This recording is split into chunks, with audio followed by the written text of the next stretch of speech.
On va maintenant parler de votre expérience professionnelle, donc une partie importante, voire la plus importante de votre CV.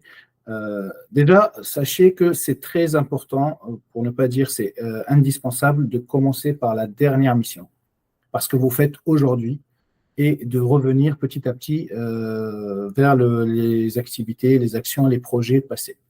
Donc, assurez-vous que vous êtes vraiment en train de présenter votre CV dans cet ordre-là, que ce soit pour les formations ou pour les expériences.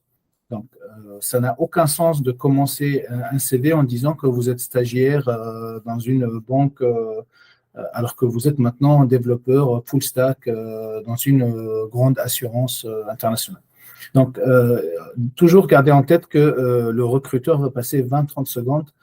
Malheureusement, en fait, il va aller tellement vite, ou les clients ils vont aller tellement vite que parfois, ils peuvent par erreur rater un excellent profil. Donc, c'est à vous la responsabilité de présenter votre CV, le CV de votre candidat de la meilleure manière. Et c'est à vous de rentrer dans les grilles, dans les habitudes et les grilles de vos clients, si vous les connaissez, ou des recruteurs.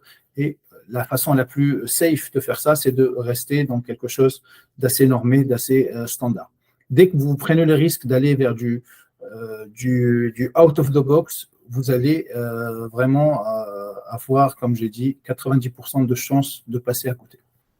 C'est vraiment ça les chiffres. Ça peut peut-être vous étonner. Vous avez peut-être eu dans votre parcours des fois où vous avez fait strike juste parce que vous étiez exactement la personne, je ne sais pas, le Black Swan, en fait, je ne sais pas comment on dit ça en français, la personne, l'outsider que le client cherche. Mais malheureusement, en fait, ça marche très, très rarement. Et du coup, je vous déconseille fortement de le faire, surtout si vous devez vraiment placer un intercontrat, vous devez trouver une mission pour vous-même, vous devez avoir une belle mission, donc essayez de mettre toutes les chances de votre côté.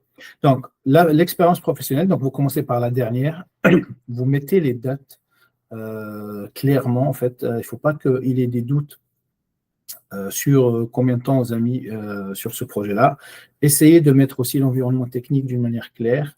Essayez d'expliquer le projet et après, essayez d'expliquer, de vous attarder sur ce que vous avez fait sur ce projet-là. Donc, vous pouvez parler le projet en direct, au total. Après, expliquez ce que vous avez fait exactement. Vous pouvez mettre l'environnement technique sur lequel vous avez travaillé. On va vous mettre des exemples. En fait, ce sera plus clair avec des exemples. Donc, ça dépend si vous êtes développeur, DevOps.